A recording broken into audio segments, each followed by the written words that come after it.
Alrighty, folks, here we are. We're back at it again. Welcome to video number 3 in my series of videos covering the line of battle game system from the gamers.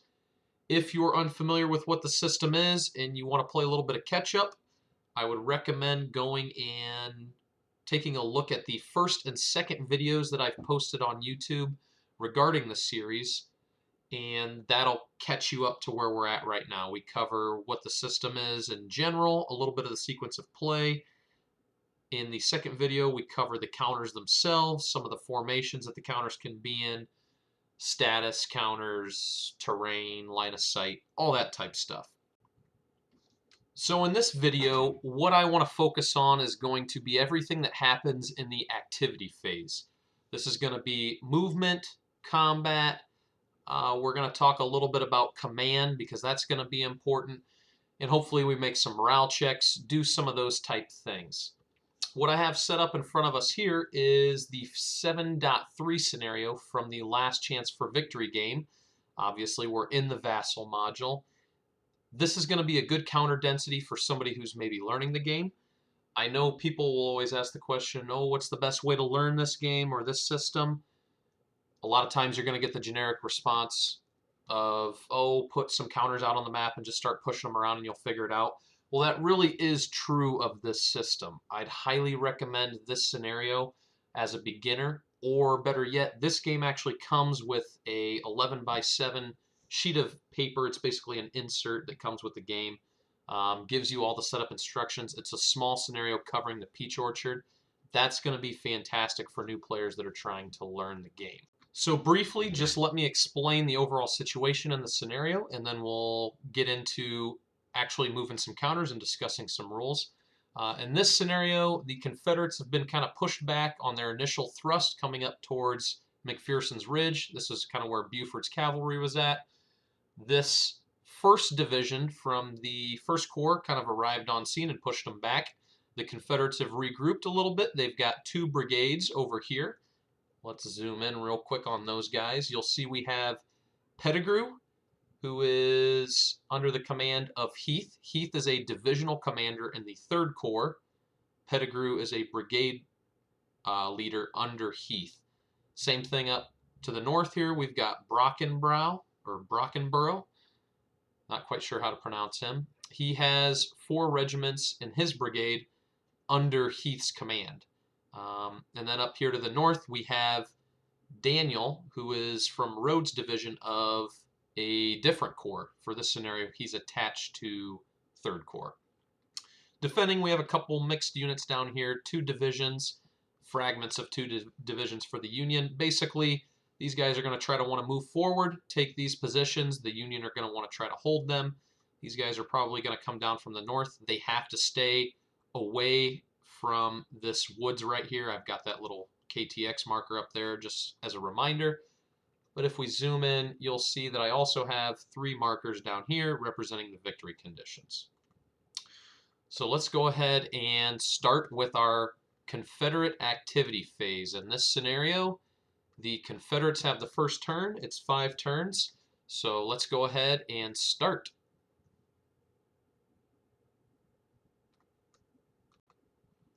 Okay, so here we go. Let's take a look at what we've got as the Confederate player. If we take a peek here, we can see that Pettigrew's brigade, this is going to be the first brigade I move, is already in line formation. We can note that by the little line of guys at the top of the counter. These guys all have a specific facing. Now let me pull up this chart right here, which is going to be a little cheat sheet that's going to give you a perfect idea of exactly how the facing works in this system. Obviously, we're at a tactical level, so units are only going to be able to fire from their frontal arcs. If you look up here at this top left diagram, that's going to show you where you have the ability to fire, down which hex rows. When you receive fire, you're going to be looking at this chart. Units that receive fire from the rear are going to take bad shifts on the combat table and also have bad modifiers on their morale checks. Something to keep in mind, you always want to make sure you're in a decent position perhaps vacate a position where you're taking enfilading fire. Also notable, units that are in column, while they have more movement points, also are always considered to be in rear formation. So they're always going to have those negative shifts. Most of the time, you don't want to be maneuvering close to the enemy when you're in column for that reason. If we take a look down here, we can briefly go over some of the basics of movement. So, infantry in line has a base of 6 movement points. That's going to be the same for every line of battle game. Obviously, different terrain is going to cost different movement point costs. If you see here, going forward is always going to cost 1. Moving forward is going to cost 1. If you turn, that's going to cost you an additional. So a unit could move 1, 2, 3, 4, and then he's going to have to turn to change his direction. Now, when you pay to turn, you can face that unit in any direction. Also noteworthy, ZOCs are locking in this game. So if you move adjacent to an enemy unit, you are locked. That comes into play quite a bit. A lot of times it's not worth it to close with the enemy if you know you're going to lose a stand-up fight. Typically, it's difficult to become unlocked. One of the players is basically going to have to force the other player to fail a morale check in some way and get some sort of shake and retreat result or whatever that might be. You'll also notice up here that units aren't forced to move into hexes directly ahead of them. They can do what's called a crab walk and kind of move in a sidestep instead of moving directly in front of them. So, interesting stuff there. Let's take a look and see what we want to do. So I think what I want to do with Pettigrew is move up towards Herbst Woods and take these positions up here, maybe get into some combat with Meredith's Iron Brigade. If I can pull up a chart, we can briefly look at the terrain. I know it's probably really hard to see because I can't zoom in very well. Know that in this game, everything basically costs 1 to move through unless you're going up slopes or across streams or whatever it might be. These little water features here are actually runs. Those have no effect on movement. Moving into woods has no inherent effect on movement. Moving from elevation to elevation has no effect on movement in regards to paying extra movement points. When you start getting into these hexes over here, those are going to cost us more. So once we get up close to this position, we'll start costing more. So let's go ahead and start moving Pettigrew's brigade. One thing I want to keep in mind is that Pettigrew needs to stay within command range of Heath, who also needs to stay within command range of AP Hill. If we look here, you'll see the command radius box down here will show us exactly what our max ranges are going to be. So a corps commander, which is going to be AP Hill, is going to give a 12 range length of hexes to Heath, who's then going to give an 8 range hex to his brigade leaders, who then have to keep all of their regiments within 6 hexes of themselves. If they go out of this command radius, they're forced to move back. There's certain penalties. I'm not going to go over all that stuff right now.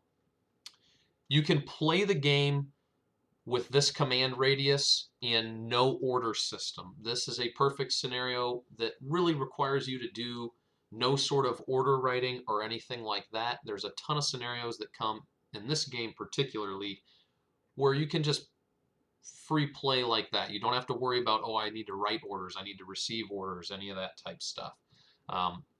As long as you're within command range. So we could go 1, 2, 3, 4, 5, 6, 7, 8, 9, 10, 11. So Heath is within his command range. So we need to keep Pettigrew within 8 of Heath. Or we can move Heath and make sure that everybody's in command at the end. So let's go ahead and start moving. We're going to go 1, 2, 3, 4, 5, 6. Notice that I went up some elevations, I crossed a crest line, I went into these woods. It has no effect on my movement. The game is very simple when you're moving across this type of ground. There's not a ton of calculating. It really is nice and easy. You don't have to do too much. Let's go 1, 2, 3, 4, 5. And let's hold there. I don't want to get too aggressive this early. Pettigrew's going to move up. 1, 2, 3. Let's say this guy wants to kind of linger back a little bit and maybe be a regimental reserve for this brigade. He's going to do a crab walk. 1, 2, 3, 4, 5, and he's going to stop. 1, 2, 3, 4, 5. So, interesting enough with woods, you'll see here that some of these woods have a green outline on the hexes. Those are going to restrict fire as well as movement. So if you're in these woods and you want to move from this position to here, you're going to have to pay in order to cross that woods. That's the only hex side in a woods hex when you have to pay for movement. And that costs, let's see here, woods hex side +1. So going from here to here would be 1, 2. Obviously, he's moved all of his movement points, so he can't do that, but that's just an example. Let's move Heath back a little bit closer towards AP Hill just to keep him safe. Who knows? We don't want him running around doing anything stupid. And we come to Brockenbrow's, or Brockenbrough, I don't know how to pronounce this guy, his brigade. So, we had no problems moving this entire brigade because Pettigrew is a 3-4 leader. What we have with this guy up here is a 0-0 rated leader. This is bad. I'm pretty guilty about forgetting this rule, but any brigade leader who is under attack orders, which we are in this scenario, who has a 0 command rating, has to roll to see if his brigade can even move. This represents his kind of lack of command and control over his troops. Adds a little bit of flavor to the game. There's been so many situations where I've been unable to move a brigade that's hugely important and exploiting a attack or counterattacking or whatever it might be. It's a lot of fun. If we look at, let's see here, where did I put that? The command charts here. So over here, the 0 rule. If you look on the right side, roll 1 die for each brigade each turn, which is following attack orders. If we roll 1, those guys can't even move. If we roll a 2 to 3, they've got half movement. And if we roll a 4 to 6, they've got full movement. So we'll make a 1d6. I have to roll this before I move anybody in this brigade. It's important that you do that because otherwise you end up undoing all sorts of moves, and just do it up front. Get used to it. Try to remember to do it. It is a difficult rule to remember, but it is very important. So he's a 5, so he can move his full movement allowance. Fantastic. So I need to make sure that Brockenbrough stays within 8 of Heath, and all of his regiments stay within 6 of him. So let's go ahead and move up quickly while we have the opportunity, because we've got full movement. So I've got a D-rated morale unit under here. I probably, what do I want to do with that guy? That means that he's going to be pretty brittle. If he has to make a morale check, chances are good he's going to fail. So let's throw him maybe behind these woods over here. He's going to have a little bit more protection. If he has to fall back, he can rally himself and maybe get thrown back up in there. So he's going to go 1, 2, 3, 4. 1, 2, 3,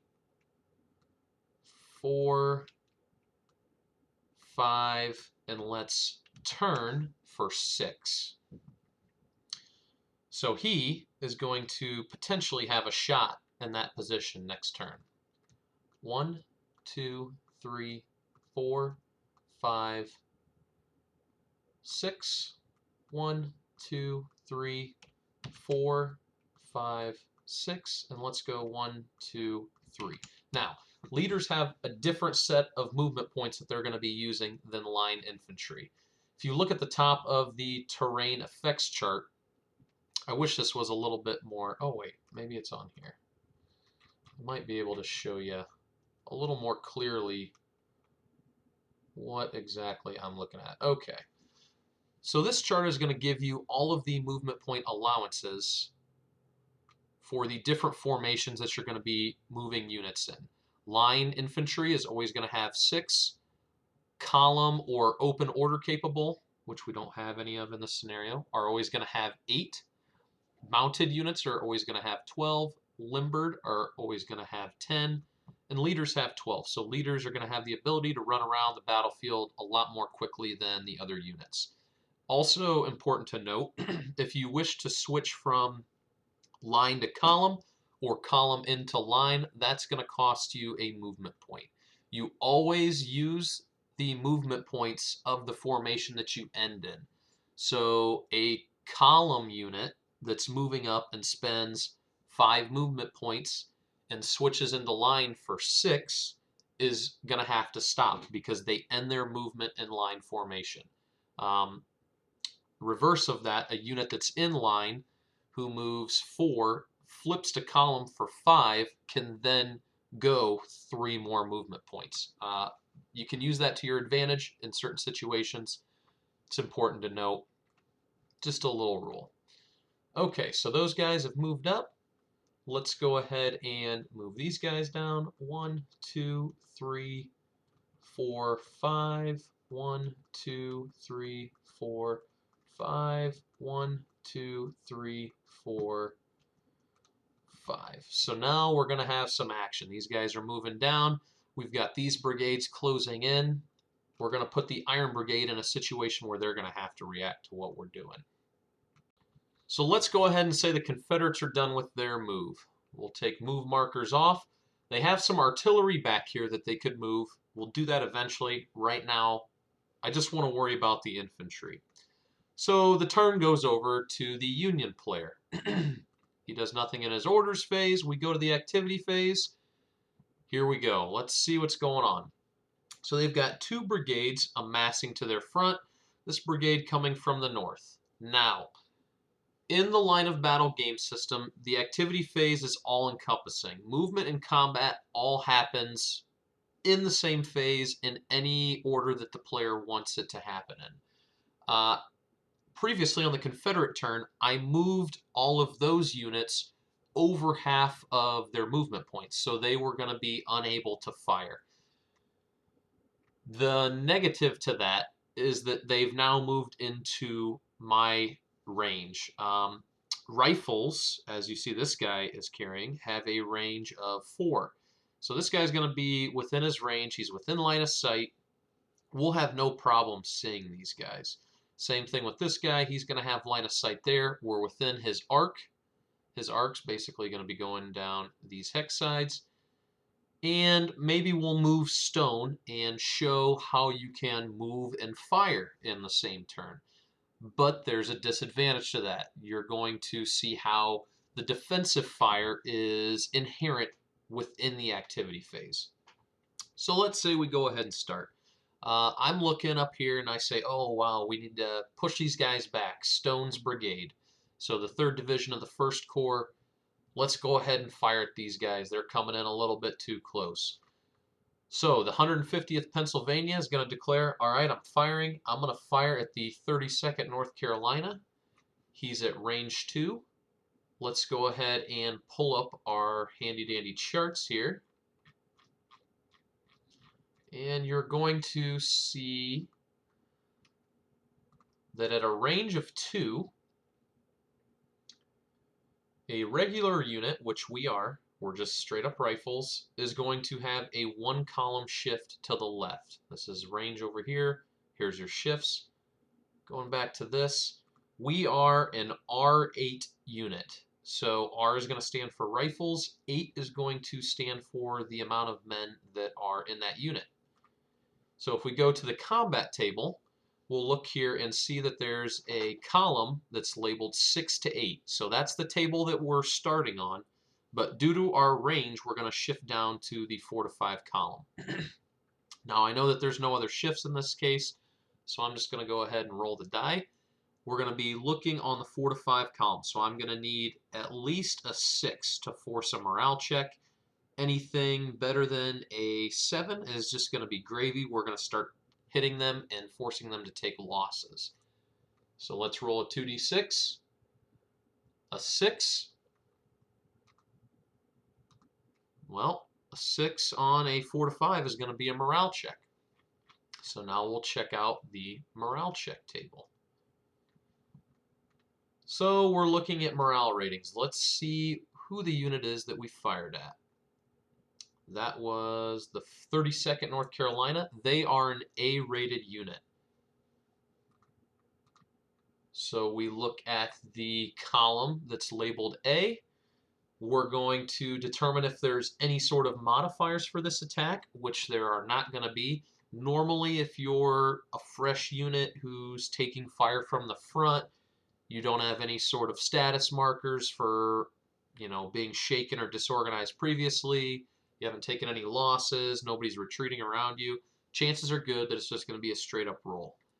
These are things that you become very familiar with as you play the game. A lot of this chart is ingrained into my mind along with the combat chart. I can pretty much just roll the die and tell you if something happens. But the nice thing is when you're playing it live, the actual physical copy of the board game, this is all in a handout. It's very easy to reference. They're kind of on a fold-out page together, so you can see the combat table and just look a couple inches to the other side of the chart or the paper and see the morale rating chart. So it's nice and easy. So let's make a 2d6 for our morale. A 10. Oh, wow. So an A. We rolled a 10. We have no modifiers. Ooh. So that's going to be an SHB1 result. So an SH stands for shaken. SHB1. So this guy is going to become shaken. We'll lower his morale to a shaken state. And B1 means that we're going to have to retreat 1 hex. One very interesting part of this game is when you're in a formation, let's say there's a bunch of troops that are clogged up and you advance forward and that first regiment has to take a retreat result, you might force a chain event of other units having to retreat and take morale checks because you're basically running through their lines disorganized, and those units need to check themselves and see if they start to follow along with the retreat. So these guys would move there. They can maintain their facing. They don't have to do anything else. We'll mark this guy as fired, just so we know. And one of my favorite parts of this game now gets to be put into effect. And this is, oh wait, not that. The Cowardly Legs marker. So the way this game, the system represents the breakdown in command integrity, so for instance a brigade or a division or whatever it might be, regimental integrity I guess at this scale, is if a unit is forced to retreat, other regiments around him are going to see that retreat. That might affect their morale. Every time a retreat result is taken or a unit is wiped off the map due to losses, you're going to place a Cowardly Legs marker. This is going to affect any regiments that are adjacent to it that then have to make morale checks. So this can become a chain event. If I fire now at Daniel and he's forced to take a retreat, which is pretty unlikely because he's a good leader, he would have to add a +1 to his morale check. If we look at the morale table, you'll see up here that there's a +1 for Cowardly Legs. And this is a chain event, so if he retreated, then any units that were adjacent to it over here would now have to take it. It becomes a little tactical game that you can play with each little individual engagement. You want to force a regiment to retreat so that in your subsequent attacks, you're going to throw that modifier on the other units that might have to take morale checks. It's a great, easy way of kind of representing that sort of thing. So let's continue on. He's done. He's fired. Now I'm going to kind of show you how you can move and fire in this game. So let's take the 143rd Pennsylvania, for instance. They see these guys, the 2nd North Carolina Battalion, kind of moving around their flank. They want to come up here and they want to meet it. Heck, they might even want to run in there and just push those guys out of there. So I'm going to say we're going to move 1. And I'm debating it, and I say yes, I want to move adjacent to you. Now, in order to get adjacent, I have to make a closing roll. Anytime you move into a enemy regiment's frontal zone of control, you're going to have to make a closing roll. And actually, I don't know if it's just frontal. It might be in any direction, actually. I'd have to look that up. Because I know there is a modifier for advancing into a rear hex when you're making a closing roll. Closing rolls are fairly simple. This is another chart that's going to be on this handy-dandy handout up here at the top. Better morale units are going to have a greater success on a 1d6 of being able to close with the enemy. At this scale, and with the situations presented to a lot of these units, I don't think charging necessarily was always the thing that they did. So this is the way of representing a unit's unwillingness to necessarily get right up close to people and actually, put on the bayonets and charge in close and do what they needed to do in hand-to-hand combat. These C-rated guys, you can see with a base roll with none of these modifiers, they have basically a 1 in 2 chance of closing. So that's what we are. We're a C-rated unit, and we want to advance into this hex right here. So I'm going to make a 1d6.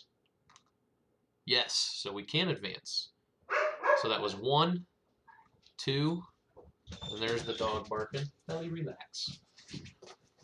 And, I'm saying, okay, I have a 9 strength unit, and he's got a 5 strength unit. Let's try to make a charge into there. So what we're going to do in this instance is make another closing roll. I've moved 2 movement points. We're going to use a 3rd to try to make a closing roll into there. We can do it. So I advance into that hex. Ellie, relax. All right, I got to go let the dog out. I'll be right back. Okay, so we're back. And I got a beer as well. I'm drinking Floyd Division Roman numeral 5 from Three Floyds Brewing Company. Highly recommend it. Okay, so anyways, we succeeded our closing roll. That was our 3rd movement point, advancing into there.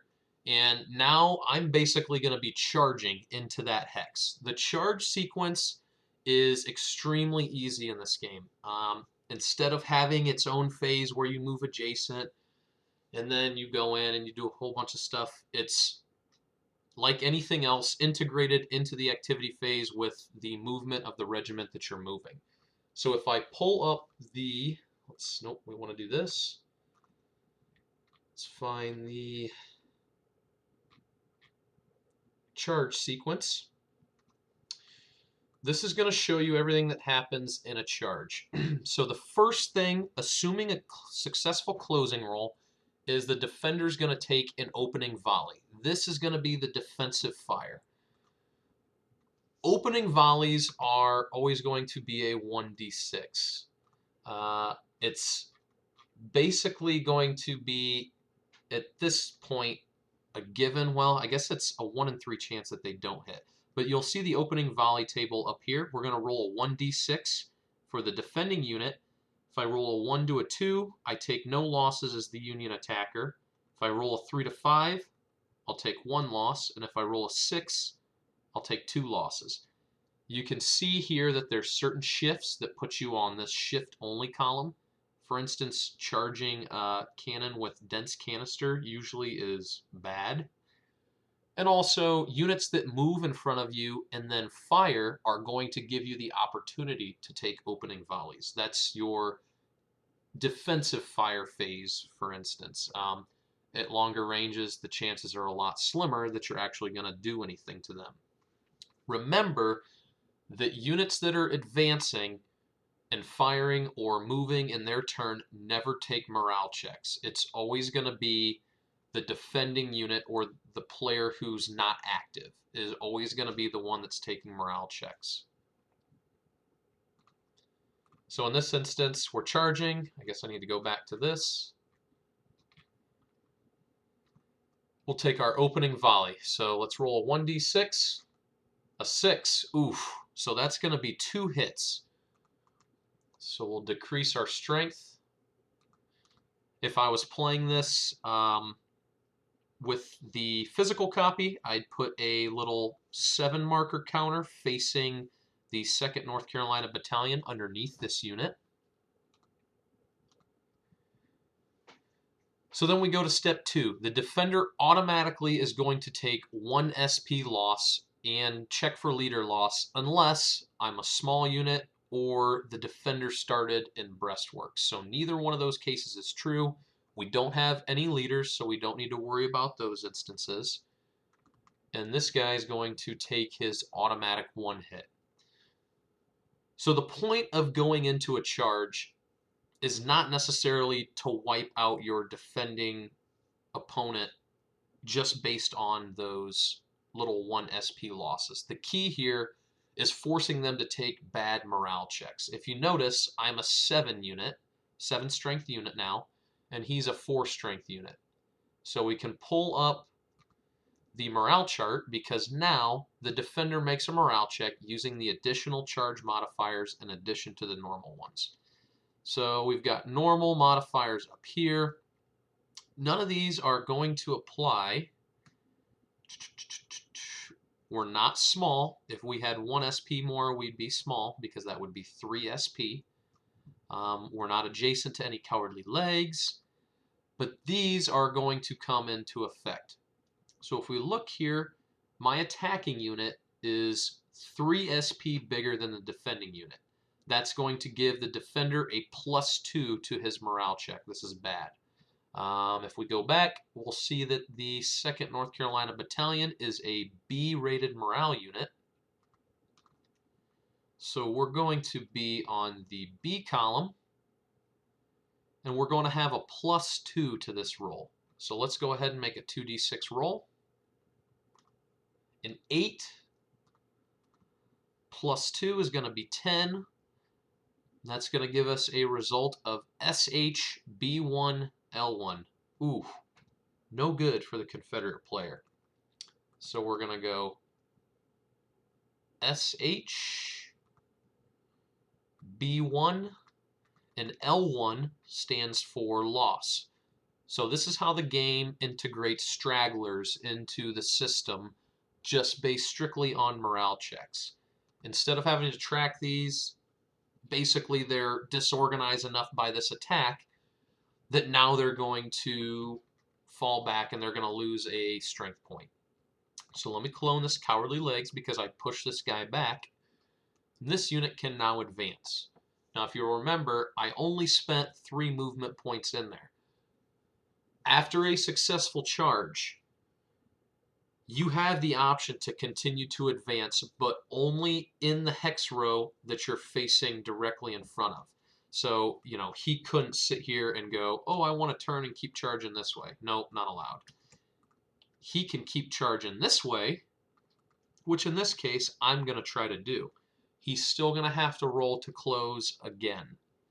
So we use 3 movement points. I'm going to attempt to close again because I know I have the SP advantage.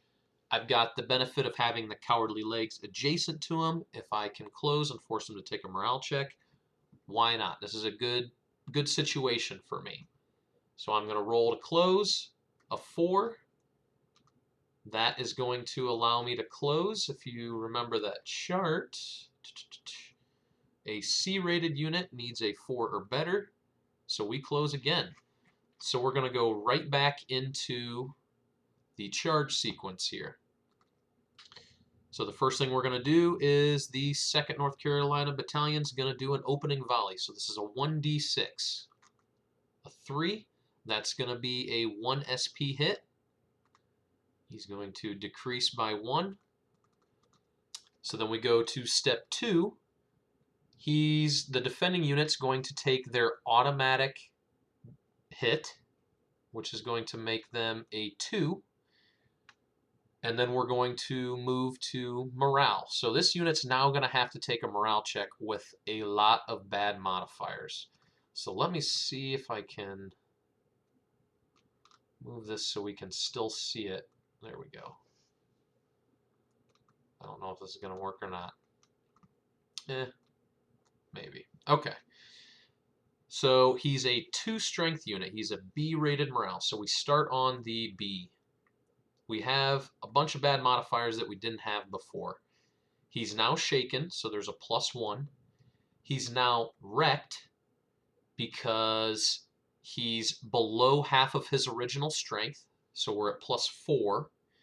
He's now small because he's 3 or less SP, and he's taking a charge at range 1.